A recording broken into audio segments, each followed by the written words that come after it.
ഈശോ മിശിഹായ്ക്ക് സ്തുതിയായിരിക്കട്ടെ. ഞാൻ മാളിപ്പറമ്പിലച്ചൻ. മരിയൻ ധ്യാനം 43. മഹാജൂബിലി 2033 എന്ന മഹാജൂബിലി നമ്മുടെ കർത്താവ് ഈശോ മിശിഹ മരിച്ച് ഉത്ഥാനം ചെയ്തിട്ട് കൃത്യം 2000 വർഷം തികയുന്ന 2033 എന്ന വർഷം, മഹാജൂബിലി വർഷം. അതിനൊരുക്കമായിട്ടുള്ള നവവത്സര ധ്യാനങ്ങളിലാണ് നമ്മൾ. 9 വർഷം നീണ്ടു നിൽക്കുന്ന ധ്യാനം. അതിൽ മരിയൻ ധ്യാനം 43 എപ്പിസോഡാണ് നമ്മളിന്ന് ധ്യാനിക്കുന്നത്. നമ്മൾ തുടക്കമെന്ന നിലയിൽ തിരുവചന ജപമാലയിലെ പ്രാർത്ഥനകൾ ധ്യാനിച്ചുകൊണ്ടാണ് ഈ മരിയൻ ധ്യാനവും അതുപോലെ തന്നെ മഹാജൂബിലിക്കുള്ള ഒരുക്കമായിട്ടുള്ള ധ്യാനവും നടത്തുന്നത്. നമ്മൾ ജപമാലയിൽ തിരുവചന ജപമാലയാണെങ്കിലും സാധാരണ ജപമാലയാണെങ്കിലും ഓരോ നമ്മൾ ചൊല്ലുന്ന പല പ്രാവശ്യം ചൊല്ലുന്ന ഒരു പ്രാർത്ഥനയാണ് കർത്തൃപ്രാർത്ഥന, ദ ലോർഡ്സ് പ്രയർ. യേശു ക്രിസ്തു പഠിപ്പിച്ച പ്രാർത്ഥന. നമുക്കത് ഇത്തിരി വിശദമായിട്ട് കാണാനായിട്ട് നമ്മൾ ആഗ്രഹിക്കുകയാണ്. നമുക്ക് ഇന്ന് അതിൻ്റെ ഒരു ചെറിയൊരു ആമുഖം മാത്രമാണ് ഞാൻ പറയാൻ ആഗ്രഹിക്കുന്നത്. വിശ്വാസ പ്രമാണം ചൊല്ലിക്കഴിഞ്ഞ് നാം കർത്തൃപ്രാർത്ഥന ഒരു പ്രാവശ്യം ചൊല്ലുന്നു. പിന്നെ ഓരോ രഹസ്യങ്ങളുടെ ആരംഭത്തിലും കർത്തൃപ്രാർത്ഥന ഓരോ പ്രാവശ്യം നമ്മൾ ചൊല്ലുന്നു.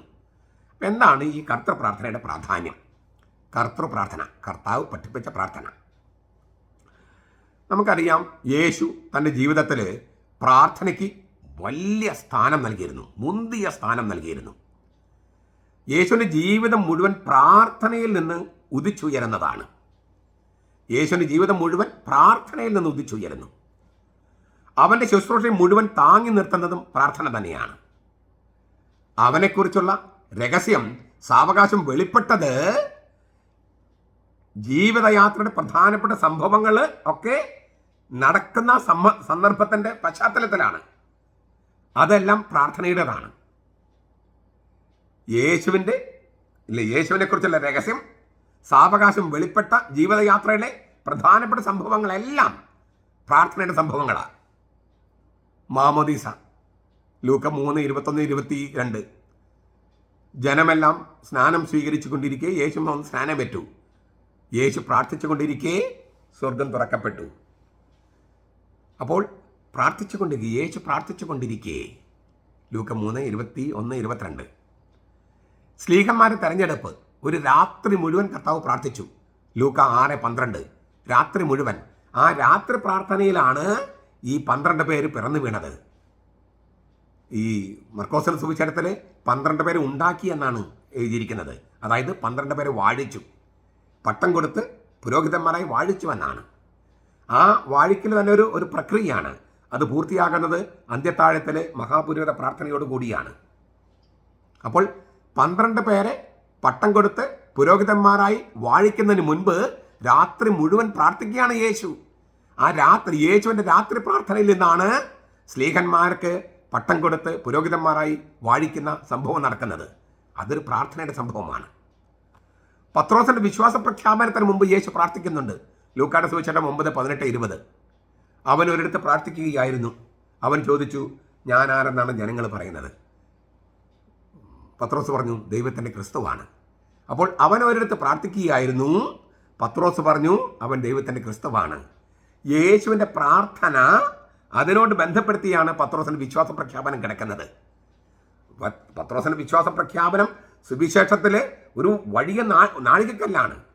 ഏറ്റവും പ്രധാനപ്പെട്ട നാഴികക്കല്ലുകൾ ഒന്നാണ് പത്രോസിൻ്റെ വിശ്വാസ പ്രഖ്യാപനം. കർത്താവ് സഭ സ്ഥാപിക്കുന്ന വിശ്വാസ പ്രഖ്യാപനത്തോടു കൂടിയാണ്. അത് സംഭവിച്ചത് യേശു പ്രാർത്ഥിച്ചതിന് ശേഷമാണ്. രൂപാന്തരീഭാവം യേശു പ്രാർത്ഥിച്ചു കൊണ്ടിരിക്കുമ്പോൾ രൂപം മാറിയെന്നാണ് ലൂക്ക എഴുതുന്നത്. ലൂക്ക 9:28-34. യേശു പ്രാർത്ഥിച്ചു കൊണ്ടിരിക്കേ രൂപം മാറി.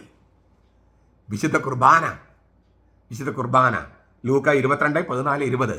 ഏറ്റവും മഹത്തായ പ്രാർത്ഥനയാണ് വിശുദ്ധ കുർബാന. അത് കർത്താവ് പ്രാർത്ഥനയിലാണ്, ഈ യഹൂദ പശ്ചാത്തല പ്രാർത്ഥനയിലാണ് പുതിയ നിയമത്തിൻ്റെ ബലിയായ ഈ വിശുദ്ധ കുർബാന സ്ഥാപിക്കുന്നത്. പുതിയ നിയമത്തിൻ്റെ ബലി, പുതിയ നിയമസഭയുടെ ബലി, അത് കുരിശിലെ ബലി, അതിൻ്റെ ആഘോഷവും അനുവർത്തനവുമാണ്. എന്തിനാ?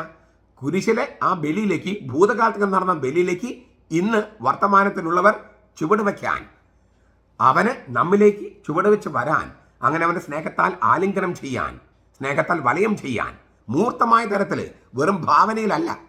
വിശ്വാസം വെറും ഭാവനയല്ല, കൂതാശയിൽ അതിന് ഇല്ലേ, അതിന് മാംസം ഉണ്ടാകുകയാണ്. വിശ്വാസം മാംസം ധരിക്കുകയാണ്. അത് മാംസം ധരിക്കുന്നത് ഈ കുർബാനയിലാണ്. കുർബാന ഇല്ലെങ്കിൽ ഈ മറ്റ് മതങ്ങളിൽ വിശ്വാസം പോലെ വിശ്വാസം വെറും ഭാവന മാത്രമായി നിൽക്കും. ഇതാണ് ഈ പെന്തക്കോസ്തക്കാർക്കും ദൈവസഭക്കാർക്കൊക്കെ പറ്റുന്നത്. അവർക്ക് വിശ്വാസം എന്ന് പറഞ്ഞാൽ വെറും ഭാവനയാണ്. നമുക്ക് വിശ്വാസം എന്ന് പറഞ്ഞാൽ മൂർത്തമായ സംഗതിയാണ്. വിശ്വാസത്തോടെ കർത്താവിനെ തൊടുക, വിശ്വാസത്തോടെ കർത്താവിനെ സ്വീകരിക്കുക. അന്ന് കർത്താവിനെ തൊട്ടതുപോലെയും അന്ന് കർത്താവിനെ ഉൾക്കൊണ്ടതുപോലെയും ഇന്ന് ചെയ്യാൻ കഴിയുക, എന്നും ചെയ്യാൻ കഴിയുക. അതിലൂടെയാണ് ഈ മനുഷ്യാവതാരം ലോകാവസാനം വരെ തുടരുന്നത്. ഈ വിശുദ്ധ കുർബാന ഇല്ലെങ്കിൽ മനുഷ്യാവതാരം വെറും ഭൂതകാല സംഭവമായിട്ട് നിൽക്കും. അക്കാലത്തെ 10-33 വർഷത്തെ ആളുകൾക്ക് മാത്രം നൽകിയ ഒരു ഭാഗ്യമായിട്ട് നമുക്കൊന്നും ഭാഗ്യം കിട്ടിയില്ലെന്ന് വരും, കിട്ടാത്തവരായിട്ട് വരും. അങ്ങനെയല്ല കർത്താവ് ചെയ്തത്. അന്ന് കൊടുത്ത ഭാഗ്യം എല്ലാവർക്കും ഉണ്ടാകണം എന്നാണ് കരുതിയത്.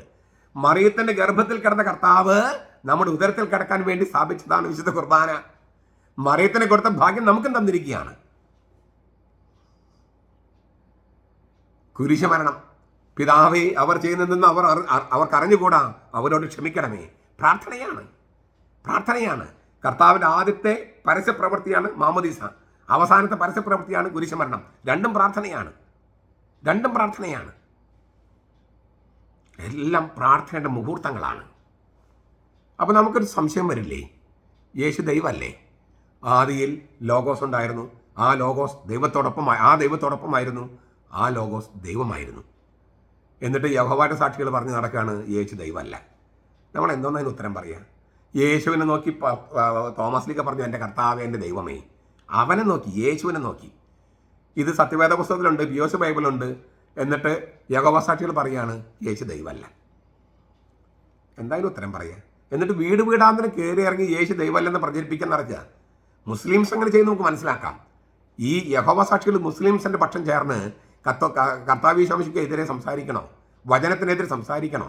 അങ്ങനെ പരിശുദ്ധാത്മാവിനെതിരെ തെറ്റ് ചെയ്യണോ? പിതാവേ അവരോട് ക്ഷമിക്കണമേ എന്ന് നമുക്ക് പ്രാർത്ഥിക്കാം. ക്ഷമിക്കുമെന്ന് അറിഞ്ഞുകൂടാ. ഈ പരിശുദ്ധാത്മാവിനെതിരെയുള്ള പാപം ഇഹലോകത്തും പരലോകത്തും ക്ഷമിക്കപ്പെടുകയില്ലെന്ന കർത്താവ് പറഞ്ഞേ. യഹോവ സാക്ഷികൾക്ക് വലിയ റിസ്കിലാണ്. അവരുടെ പാപം ഇഹലോകത്തും പരലോകത്തും ക്ഷമിക്കപ്പെടുവാൻ സാധ്യത കുറവാണ്. കാരണം യേശു ദൈവമല്ല എന്ന് പറയുന്നത് പരിശുദ്ധാത്മാവിനെതിരെയുള്ള പാപമാണ്. പരിശുദ്ധാത്മാവിനെതിരെയുള്ള ഏക പാപം എൻ്റെ കണക്കൂട്ടലിൽ മർക്കോസിൻ്റെ സുവിശേഷം അനുസരിച്ച് പറഞ്ഞാൽ യേശുവിലെ ദൈവത്വം നിഷേധിക്കുക. അവൻ പിശാചുക്കളുടെ തലവനായ ബേൽസബൂലിനെ കൊണ്ടാണ് പിശാചുക്കളെ പുറത്താക്കുന്നത്. അതായത് യേശുവിൻ്റെ ദൈവത്വം നിഷേധിക്കുക. അതിനെയാണ് പരിശുദ്ധാത്മാവിനെതിരായ പാപം എന്ന് പറയുന്നത്. പിന്നീട് മാർപ്പാപ്പന്മാർ അതിനുള്ളിൽ ഉൾപ്പെടുത്തുന്ന മറ്റ് പാപങ്ങളുടെ പട്ടിക നൽകിയിട്ടുണ്ട്. പക്ഷേ സുവിശേഷത്തിൽ പറഞ്ഞിരിക്കുന്ന ഏറ്റവും പ്രധാനപ്പെട്ടത് യേശുവിൻ്റെ ദൈവത്വം നിഷേധിക്കുക എന്നുള്ള പാപമാണ് പരിശുദ്ധാത്മാവിനെതിരായ പാപമെന്നാണ്. അത് ഇഹലോകത്തും പരലോകത്തും ക്ഷമിക്കപ്പെടുകയില്ല. യഹോവ സാക്ഷികൾ വലിയ സാഹസത്തിലും റിസ്കിലുമാണ്. കർത്താവ് അവരോട് ക്ഷമിച്ചാൽ നല്ല കാര്യം, പക്ഷേ പ്രയാസമുണ്ട്, ക്ഷമിക്കപ്പെടാൻ പ്രയാസമുണ്ട്. അപ്പോൾ യേശു ദൈവമാണ്, ഒരു സംശയം വേണ്ട കാര്യത്തിൽ. ദൈവം തന്നെ ലോഗോസാണ് അവൻ. യോഹന്നാൻ 1:1 അവനെയാണ് എൻ്റെ കർത്താവ് എൻ്റെ ദൈവമെന്ന് തോമസ് വിളിച്ചത്.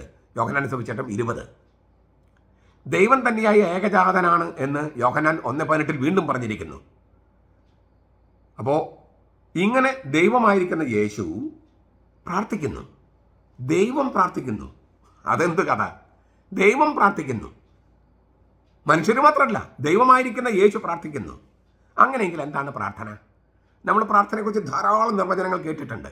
പക്ഷേ ഈ ഒരു നിർവചനം കൂടി കേൾക്കണം ഞാനിപ്പോൾ പറയുന്നത്. എന്താണ് പ്രാർത്ഥന? യേശുവിൻ്റെ പരിപ്രേക്ഷ്യത്തിൽ നിന്ന് എന്താണ് പ്രാർത്ഥന?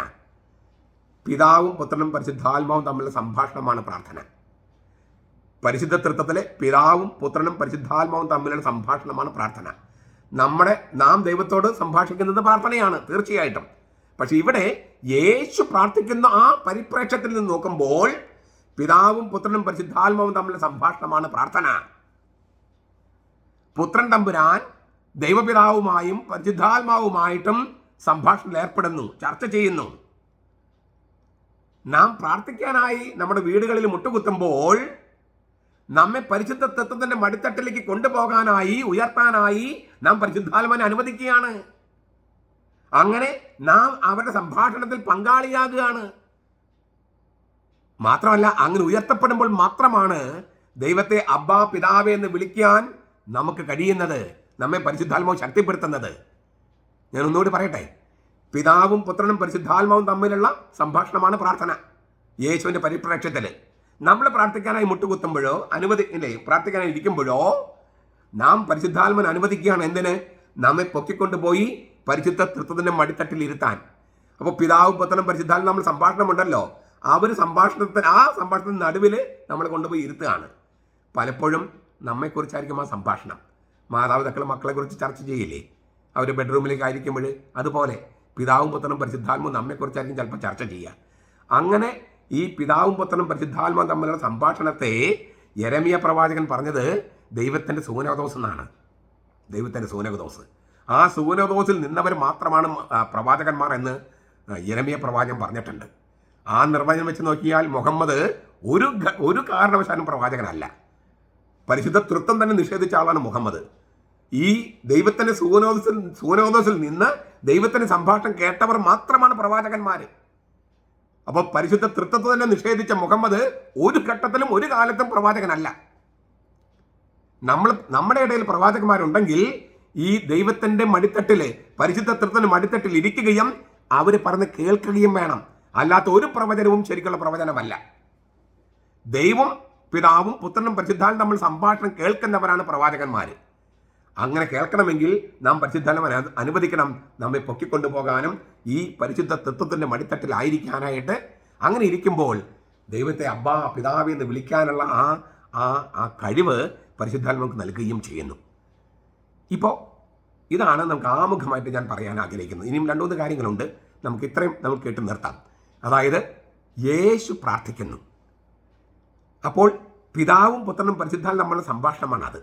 ആ പ്രാർത്ഥനയിലേക്ക്, ആ പ്രാർത്ഥന പങ്കാളിയാകാൻ, പരിശുദ്ധത്വത്തിൻ്റെ മടിത്തട്ടിൽ ഇരിക്കാൻ നാം നമ്മെ തന്നെ അനുവദിക്കുകയാണ്. പള്ളിയിൽ പോകുമ്പോഴും കുടുംബ പ്രാർത്ഥന ചൊല്ലുമ്പോഴും സവിശേഷമായി കർത്തൃപ്രാർത്ഥന ചൊല്ലുമ്പോഴും. അപ്പോൾ കർത്താവിൻ്റെ വായിൽ നിന്ന് വന്ന ആ പ്രാർത്ഥന നമ്മൾ ചൊല്ലുമ്പോൾ നാം കർത്താവിനെ അനുവദിക്കുകയാണ് നമ്മെ പൊക്കിക്കൊണ്ടുപോയി പരിശുദ്ധ തൃത്വത്തിൻ്റെ മടിത്തട്ടിലിരുത്താൻ. അങ്ങനെ അവൻ്റെ നെഞ്ചിലേക്ക് ചാരിക്കിടന്ന് അവൻ്റെ ഹൃദയമിടിപ്പുകൾ അനുഭവിച്ച് അങ്ങനെ സ്നേഹത്തിൻ്റെ രൂപാന്തരം നമ്മൾ സംഭവിക്കാൻ അങ്ങനെ സംഭവിക്കട്ടെ. നമ്മുടെ കർത്താവ് യേശു മിശിഹായുടെ കൃപയും പിതാവായ ദൈവത്തിൻ്റെ സ്നേഹവും പരിശുദ്ധാത്മാവിൻ്റെ സഹവാസവും നാം എല്ലാവരോടും കൂടി ഉണ്ടായിരിക്കട്ടെ, ഇപ്പോഴും എപ്പോഴും എന്നേക്കും. ആമേൻ.